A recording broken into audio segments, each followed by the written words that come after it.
Y, C, I think it was, I think it was Y in there. Yeah.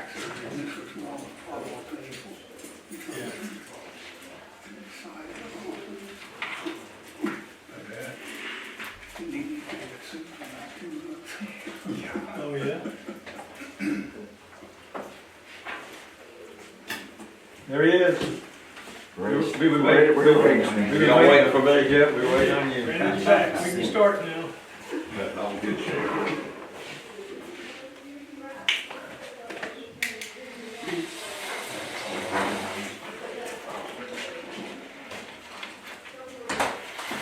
Have you clicked on it? You just click on it? Yeah. Here you go. Atrocious. 50 years ago. 47 years. It's too quiet in here, I'm getting self-conscious. Wait till you get started. In the other room, we have to sort of tame everybody down so we can start here. It's Yeah. quiet as a cemetery. The acoustics are in the other room, the other room. Everything bounces. Just a, yeah, So just plenty in there. have you been to this place? What place? Natchitoches. No, it's in Louisiana. The other place I went to Louisiana was New Orleans. Okay. This room can get, Oh, I'm sorry, monsieur. Can you get I'll through? let you get by. Can you get by? I'm sorry.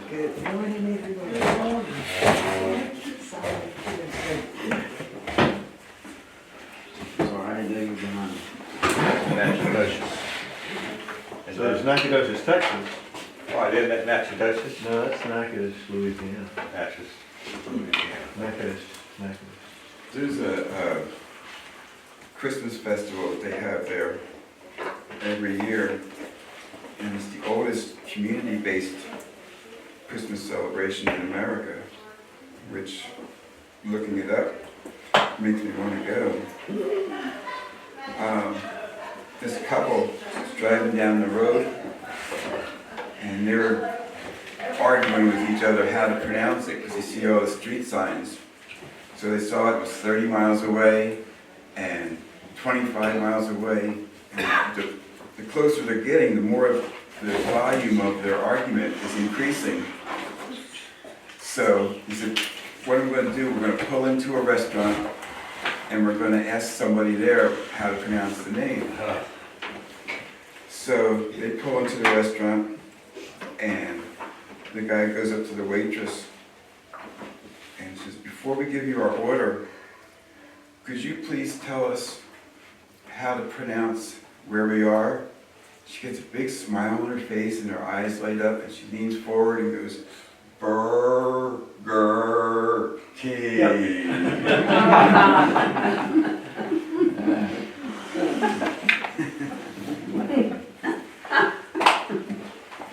And IQ, Last week, past few weeks, we've been doing Daniel 2, and today we're going to be cruising through chapter 3.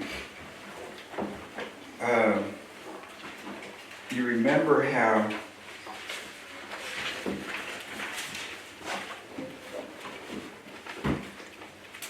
I'm not going to attempt to draw a statue, so I'm just going to list them. You had Babylon was gold. You had, I am not dyslexic. I just wrote the wrong word. You have Medo-Persia was made out of Silver.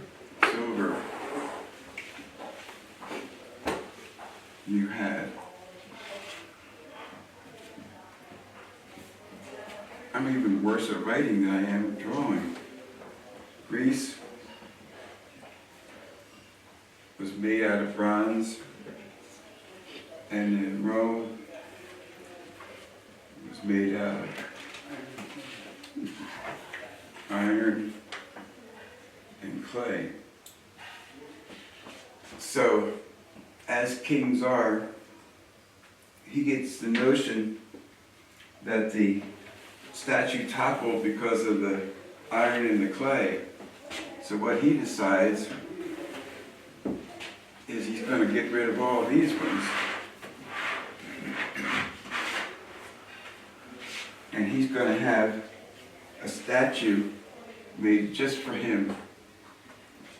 I don't know if you've ever seen some stores and some buildings will have like gold plating on the outside, so they can see out, but you can't see in.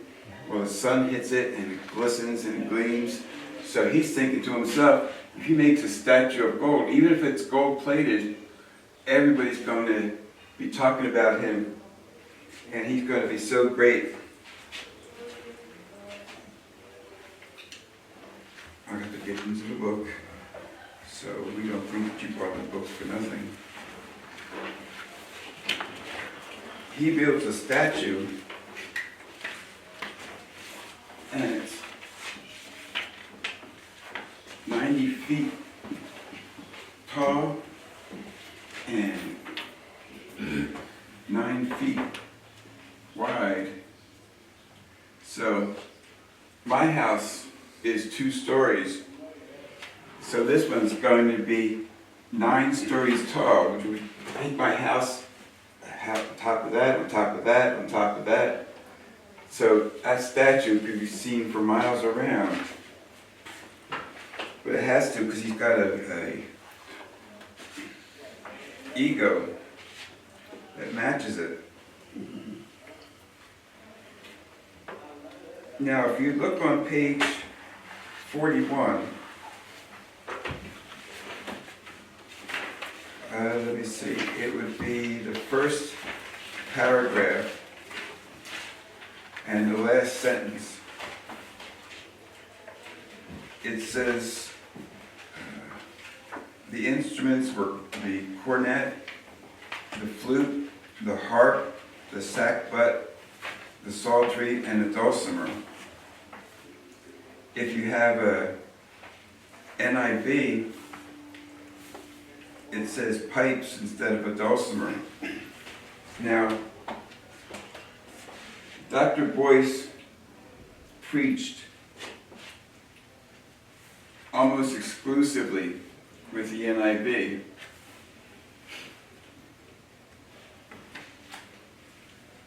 I'm using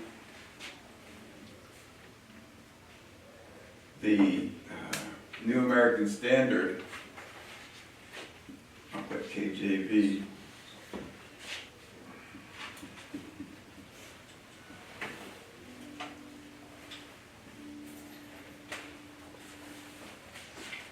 And the word that is translated pipes in the New American Standard, the ESV, the English Standard Version, and the Legacy Standard Bible. 4 times it's found in Daniel chapter 3 with the bagpipes. And since I told you earlier that I'm Scottish, I think this was wholly inspired. And these 2 were attempts at it. The dulcimer, you had 2 types. You had the stringed instruments that you had in the Appalachian area. You have another kind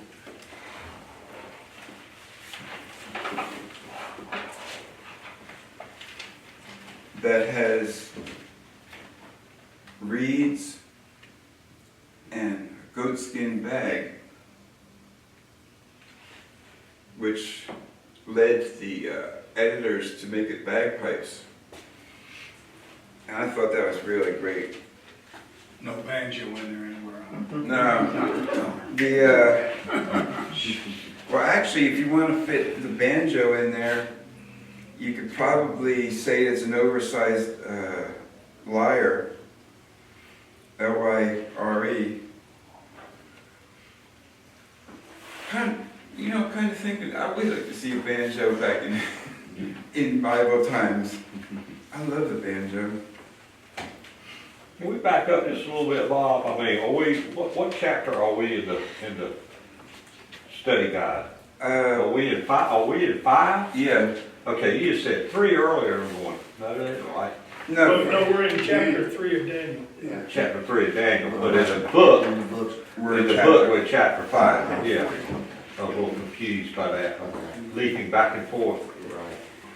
And to better understanding, why did Nebuchadnezzar build that statue completely out of gold? What was his reasoning?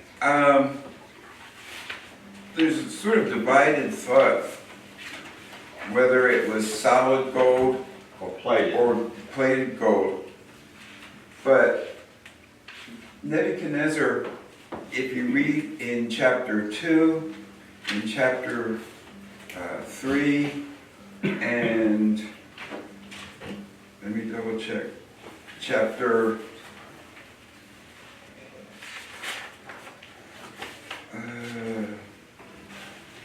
chapter 4, which would be chapter 6 in the book.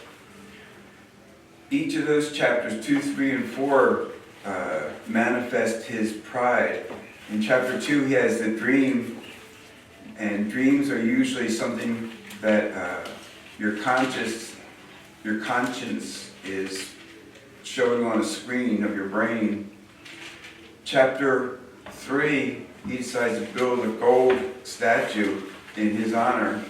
And chapter 4, he still has pride problems, so that's when God has to subject him to lycanthropy, the going on all fours and acting like an animal. Becoming a beast of the field. Yeah, But in this, the reason he decided to build that statue completely out of gold was because Daniel had interpreted his dream originally to represent different kingdoms, right, that his kingdom would fall. right, And his pride wouldn't let that happen. that's right.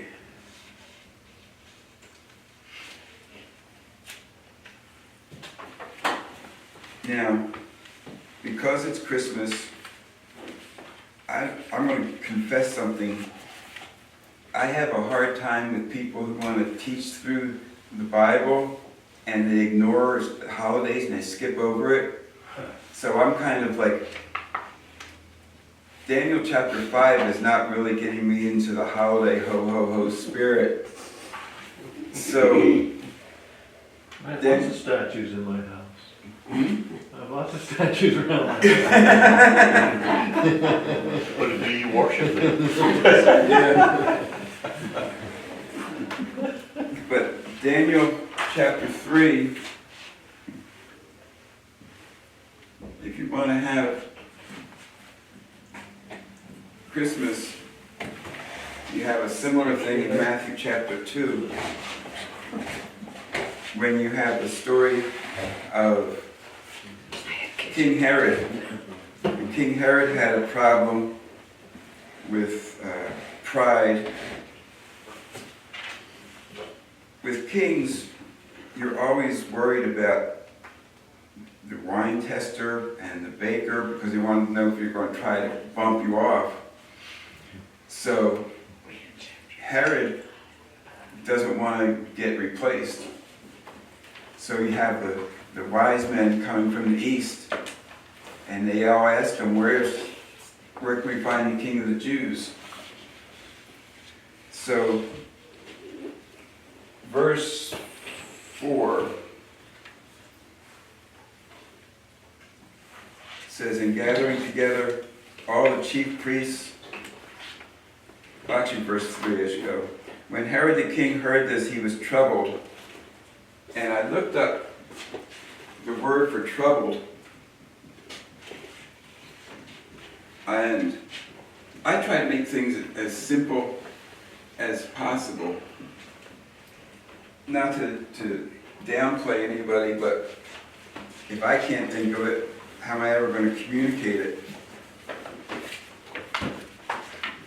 verse 3 says he was troubled.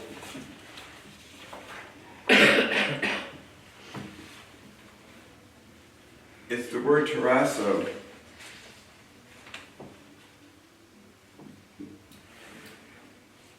I don't know if they still use this word or not for washing machines, but you go through the cycles and you have the agitate cycle, the cycle where the insides go back and forth and back and forth. In the time period, this is how I was raised for, in my psych classes, that you have the body, the soul, and the spirit. You'll notice this part right here, it overlaps. So that, for instance,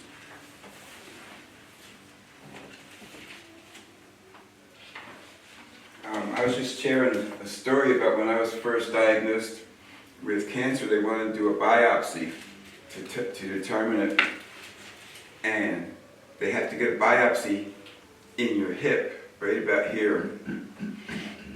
And so my oncologist says, do you mind if we have some residents come in and observe? And I'm thinking, well, sure, why not? You know, that's my sexist mind. I'm thinking they're all going to be males.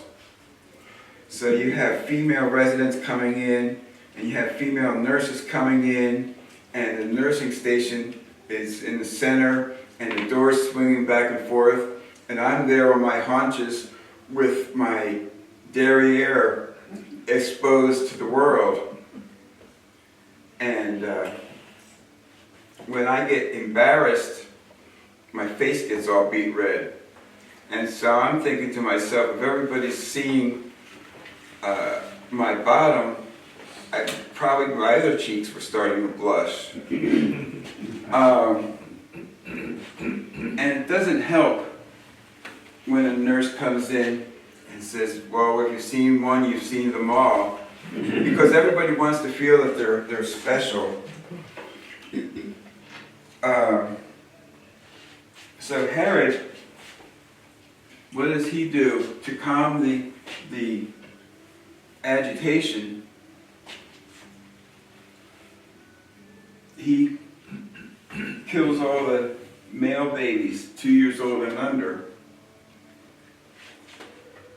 So what does Nebuchadnezzar do? He builds himself a statue of gold. I don't really like, no, this is going to sound blasphemous, so I better change it. I just read a psalm this morning before coming here, and it's the psalm that repeats the phrase, and his mercy endureth forever. And the next line, and his mercy endureth forever. And so it goes through it like about 20 times, and I'm thinking to myself, Lord, you said it once. Could you rephrase it, put synonyms or something like that? Well, in our book for Daniel, and I'm going to say Daniel 3, which means the 3rd chapter of Daniel.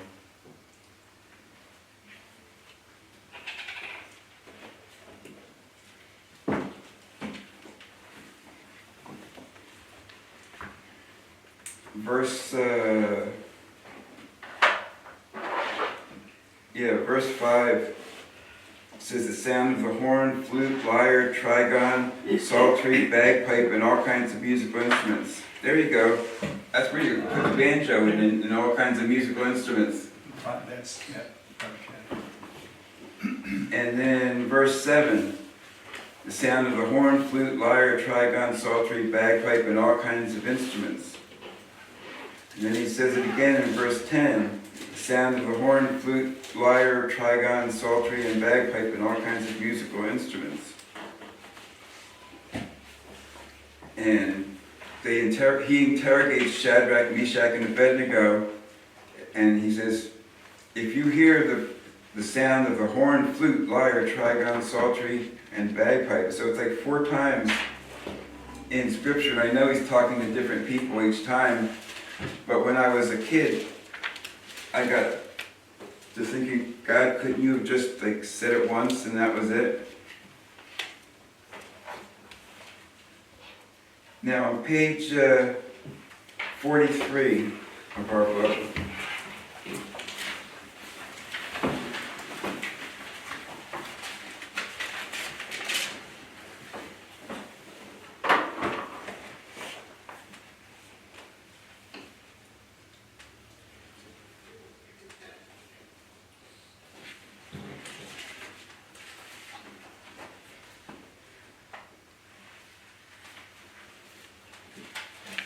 that's where we get to the part answering the earlier question on the bottom of the page. So Nebuchadnezzar built a statue that represented his will for the future. It was all of gold. In this way he defied God and said in effect, I will not allow the God of Daniel to set my kingdom aside. My rule will endure. You also,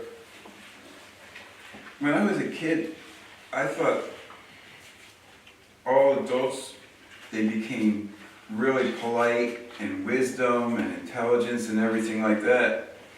And then I got to be an adult and I realized that we're just like overgrown kids, and sometimes we act out and sometimes we misbehave and sometimes we do things that we shouldn't. So you had these people, the Chaldeans, and they're all jealous because Shadrach, Meshach, and Abednego got in good with Nebuchadnezzar. So I can envision them running up to the king. King, did you hear what they did? And we're going to do it, and we're going to do that. And so they're acting like little kids talking to the king and getting on his good side by accusing Shadrach, Meshach, and Abednego of basically being treasonous. Now, this is where I'm imagining what went on, but I think that my imagination is justified,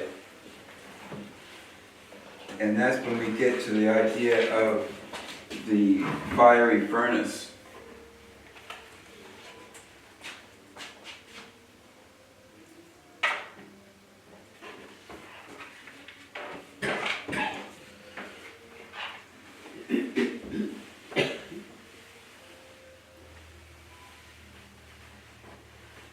Pretend these are flames.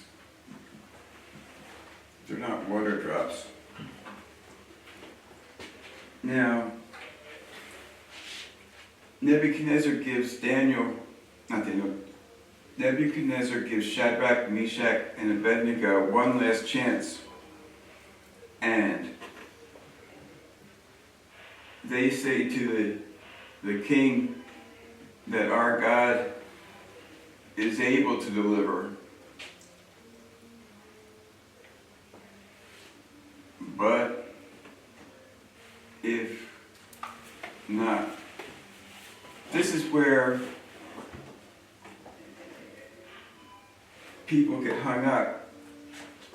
And the reason why is because they think that it's a lack of faith that Shadrach, Meshach, and Abednego, if they had faith enough in God, that He would deliver them. If you were to look back in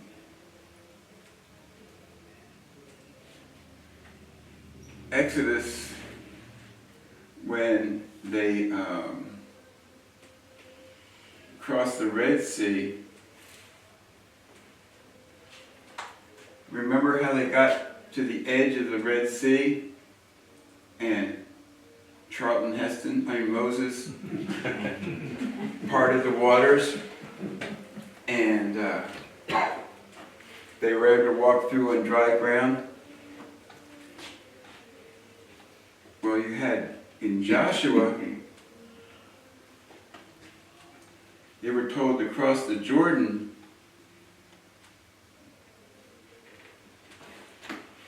but they got their feet wet.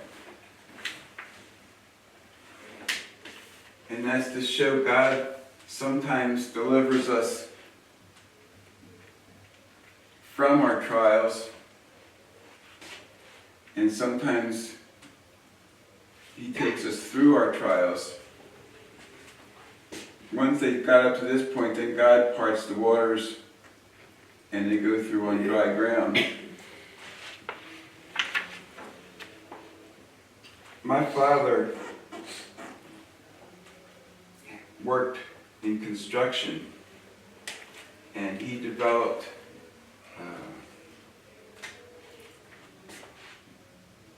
mesothelioma, which is asbestos poisoning.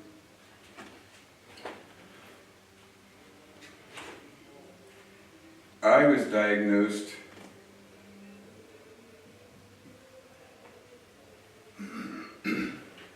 with multiple myeloma, which is a cancer that affects the platelets in your blood cells. People prayed over my father, and people prayed over me. God took him home and left me here on earth. And I struggled with that for a while, of wondering, why did God choose to heal me, but he chose to take my father up to heaven? And I felt a little bit guilty. I deal with contacting people with other kinds of cancer, and they suffer through things. Me, I just had chemotherapy when all my hair fell out, and I had to avoid people for a month due to the chemo was affecting my immune system.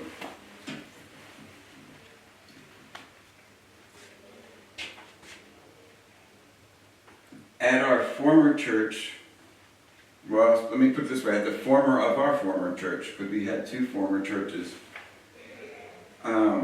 they prayed over me, and Father's Day came up, and my son and I have a highly developed sense of humor. So I was not allowed to come back into the pews to see anybody. So what we did, my son and I went over to Dick's and bought a hat over top. I took my mask and I bought a shirt that makes it look like I'm wearing scrubs. So what I did, I came in the side door, which led to the baptistry, and came around, and I wrote a skit, and the pastor of that church didn't realize I was going to do it. He thought I was just going to come up and stand in the pulpit and be nice and polite. What I did was I had all that outfit on, and I imitated Chico Marx with his accent. and I just went through a whole comedy skit, like right in front of the church. And I said, I have one more thing to say. And I pulled down my mask and I said, I'm back. And I made a whole bunch of one-liners about saying I had to have my head covered because I have no hair. And they tell you don't go into direct sunlight because you could develop skin cancer. So I was telling them that the reason I was wearing a hat was because when I took it off, the sun was hitting my head and bouncing off, and it was blinding people flying over top. And I told them I was embarrassed with having no hair because I would walk around and look like one of those roll-on deodorants that you rub on. And I made a whole list of things. And after being here for about 3 months, you've all probably guessed that my natural comments, my natural way of behaving is to make people laugh. I went through a rough time because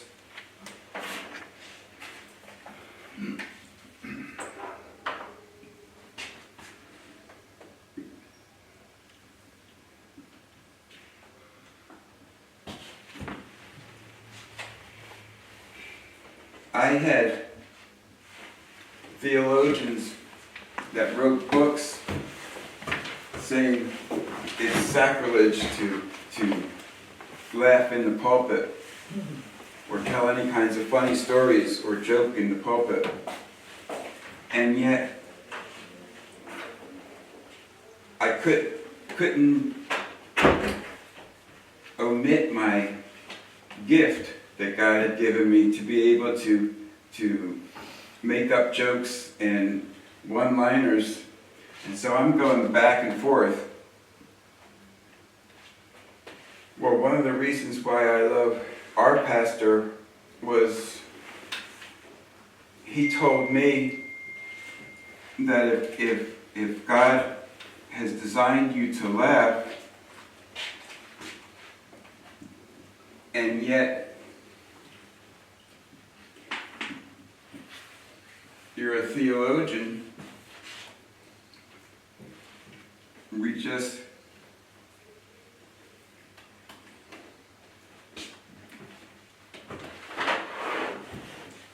combined the two. So you have theology here, and this is for the spelling for humorist. So I could be half and half.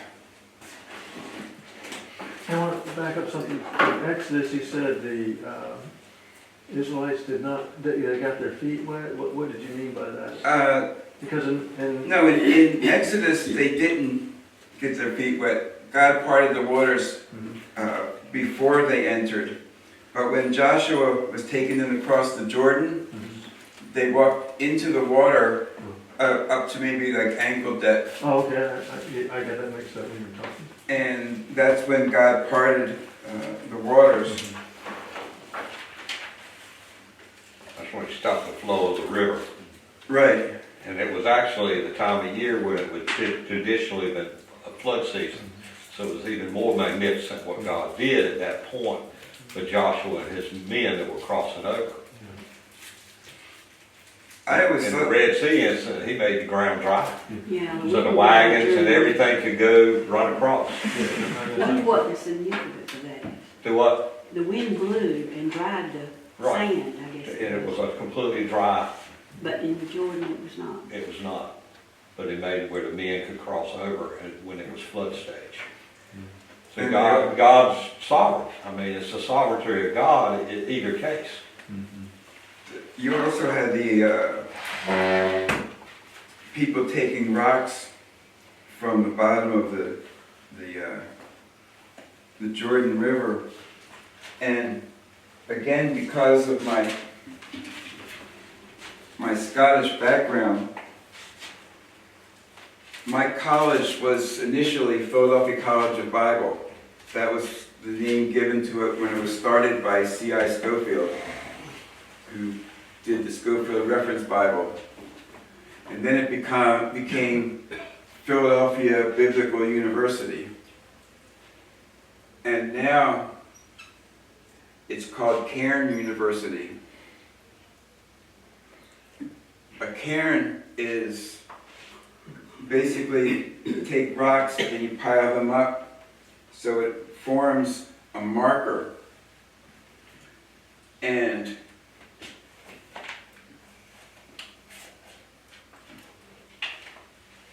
our athletes are called the Highlanders. So they offered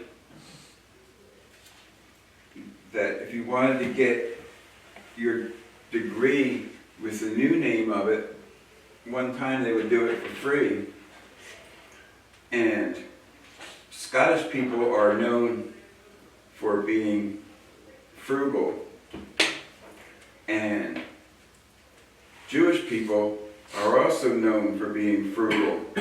So since I had the two of them combined and they told me I could get my diploma for free, I said, sure, send it to me. They had to pay for the degree, they paid for the postage and everything.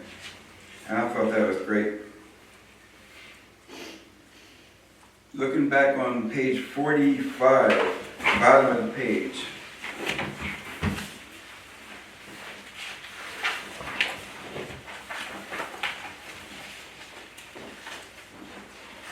Dr. Boyce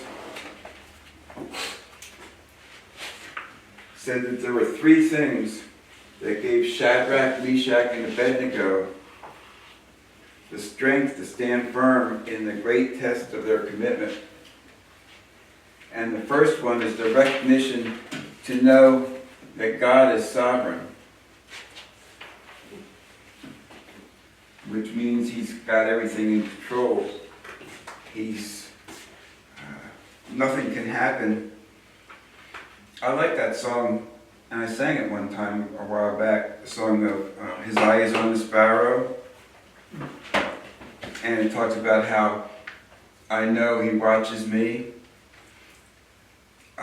That's how I simplify and define His sovereignty, that He watches over us and He takes care of us.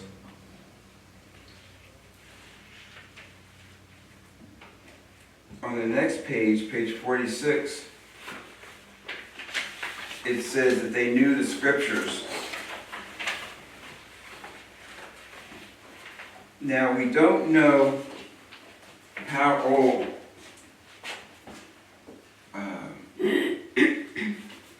Shadrach, Meshach, and Abednego were taken into captivity. But tradition says that this is the Torah, Genesis through Deuteronomy, is the first exposure that children have. So if Shadrach, Meshach, and Abednego were taken into captivity, even if they were 10 or 11 or 12, they still would have had knowledge of the Torah. And in the Torah, with the books of Exodus and Leviticus, they would have been told not to bow down, to worship anything but the one true God.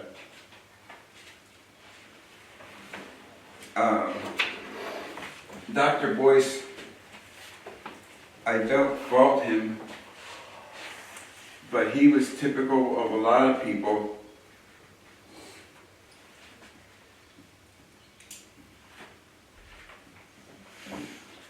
The Greek word Pentateuch,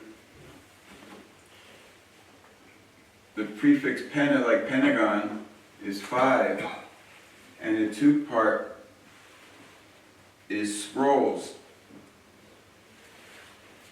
So he would always say the Pentateuch, which would represent the five scrolls. And of all the sermons I heard of his, I never once heard him use the word Torah, but the guy won more souls to the Lord than I could ever imagine. So if he wants to use the Greek, then more power to him.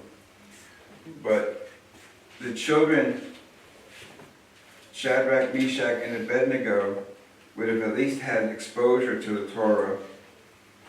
And finally, on page 46, number 3, it says they were willing to die for their convictions.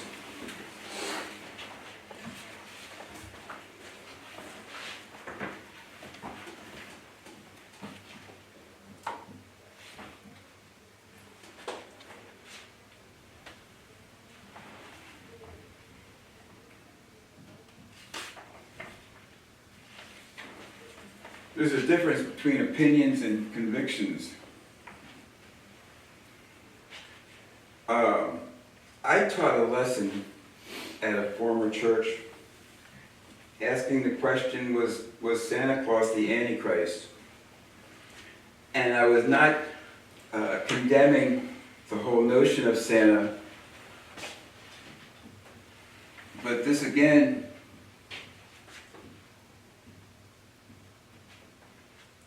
the prefix anti, everybody thinks that it means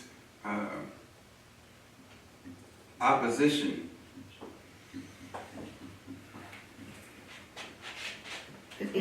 But the second definition of anti is instead of. And that's what I was basing my lesson on, that the world uses Santa instead of Christ, and recognizing it was the birth of Christ.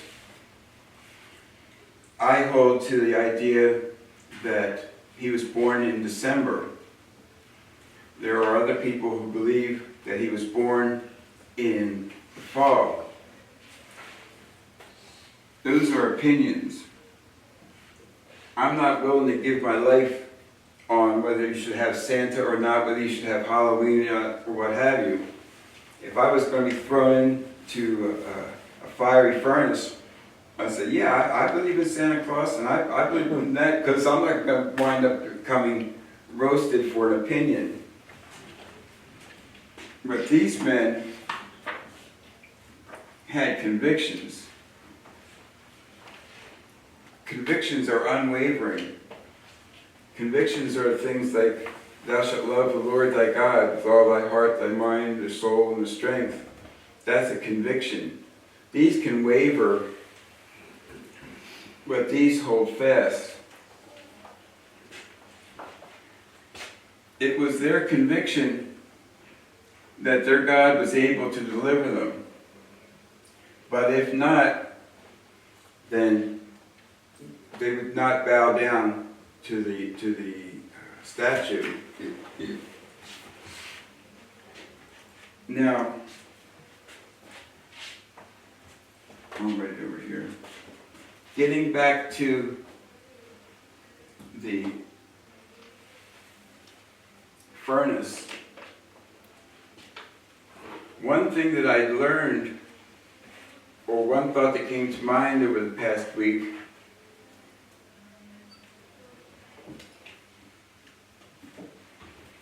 Shadrach, Meshach, and Abednego were going to be cast into the furnace.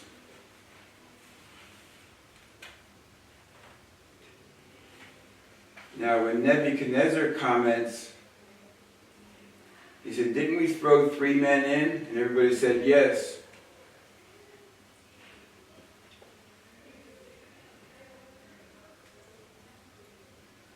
Because Shadrach and Meshach and Abednego were cast into the furnace, but Jesus wasn't there to meet them originally. Otherwise, Nebuchadnezzar wouldn't be confused with the idea that there was 4 people in there. As far as they knew, they were going to be cast into the furnace alone. But as soon as they're cast into the furnace, Jesus shows up, just as the idea of crossing the Jordan, you had to get wet first, and then it was parted. They were thrown into the fiery furnace, but then Jesus shows up, and he keeps them from being burned or singed or even smoke, the smell of smoke.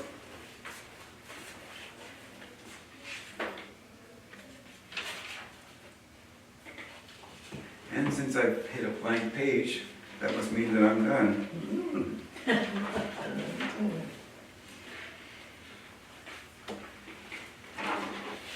One of the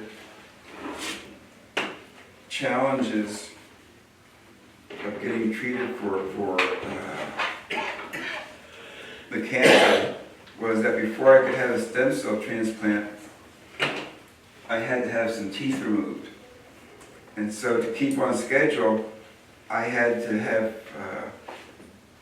it was either 3 or 5, I can't remember which, appointments within a 2-week period. So you would take some teeth out, let it dry out, wait a few days and put some more teeth out. The result of that was that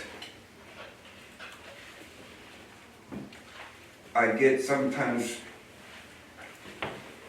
like lockjaw, where my mouth will stick and I can't get the words out. And so I wound up sounding like a bad William Shatner imitation. And I would pray, God, how am I going to do this? I can't sing, I can't preach, I can't do anything. So he reminded me of Moses' objections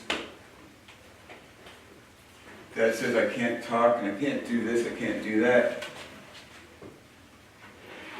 And yet, if you read the rest of the story, Moses had no problems communicating himself, even if he did have a speech problem. So you probably have heard gaps today in my teaching, and that's because I can't get the words out, but I do my best. So we gotta go, because I gotta go light the candles today.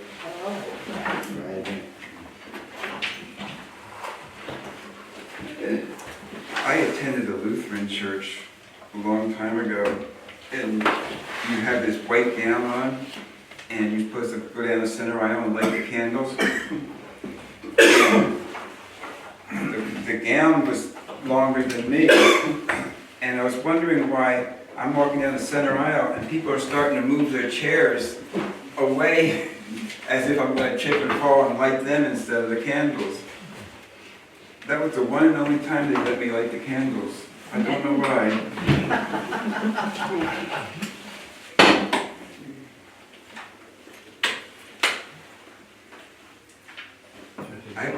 I've never used a lighter before, so I'm going to go over there now and sort of check it out. We did.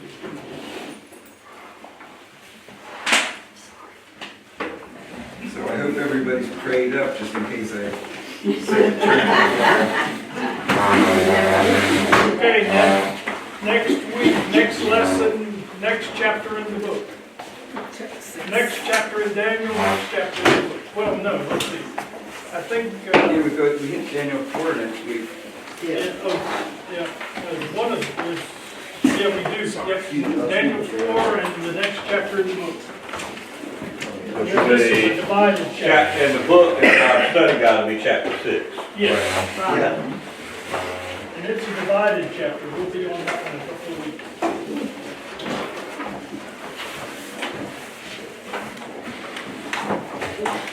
I need a bag. And this one is too big for me.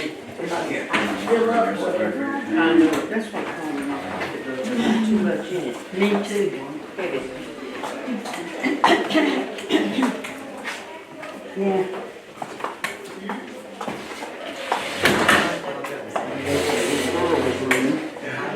Very much. Good lesson. The medicine I take has a side effect, it dries your mouth out. Oh. And so my tongue's like the Sahara Desert right now. I had a Sunday school teacher with that same problem. Oh, yeah? Yeah, she had to take, she had a medication for her. It only lasts for a little while, Oh. but I wanted to take one of those DNA tests to find out about your history. And you have to send a sample of saliva. And I'm praying, Lord, I spent all this money for this test. You gotta fix my tongue, so give me some spit. Okay. But it came, didn't it? Yeah, it did.